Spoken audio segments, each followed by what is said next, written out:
This is Christie Northrup, owner and creator of CookINspiration, where I teach you recipes with messages taught in parables.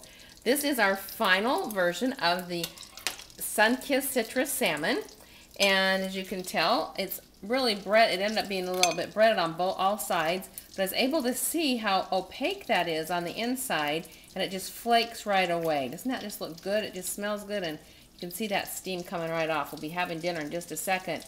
But I wanted to share with you what you do with that parables that we started with, the freshly squeezed orange juice and the coating. Now you might think, oh boy, I could use that. I've still got a little orange juice left. I've got some coating. Maybe I'll use it tomorrow for some chicken, which you could use this, by the way, for chicken. However, these are now contaminated. We had a raw fish in here, just like if you had raw chicken, so you need to get rid of that. And don't try and be too thrifty that you're using something and then you get sick.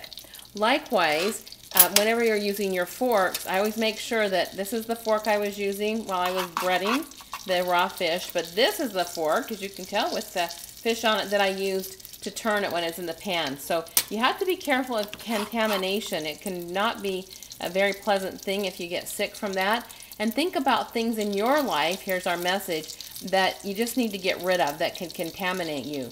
You might think, well, you know, she's still a really good friend, even though she ends up pulling me down most of the time that I talk to her, but I just don't want to get rid of that friendship. Well, you know what? It might be contaminating you. So that's where you have to decide, is it worth it or is it contaminated?